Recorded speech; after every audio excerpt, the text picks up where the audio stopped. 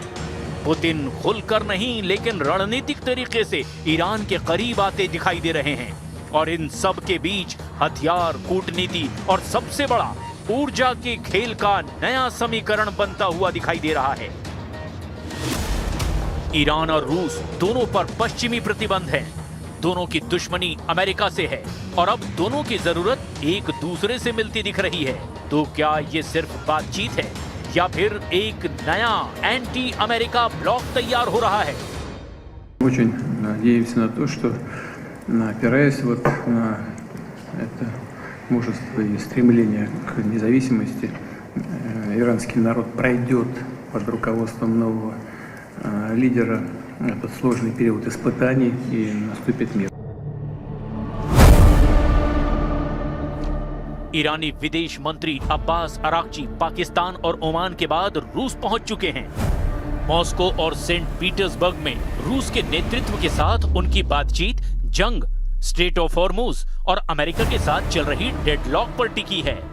Iran अब रूस को अपना सबसे मजबूत स्ट्रेटेजिक पार्टनर मान रहा है, जबकि अमेरिका और तेहरान के बीच पाकिस्तान मीडिएशन फेल होने के बाद ईरान रूस की तरफ मुड़ चुका है। इसी बीच पाकिस्तान, जो कि खुद को मध्यस्थ बताता है, लेकिन अंदर खाने खेल कुछ और ही है। एक तरफ शांति की बात, दूसरी तरफ बैकडोर डील। इतिहास गवाह है, जब जब बातचीत की बात हुई, पाकिस्तान ने मोर्चे के पीछे कुछ नया खेल किया।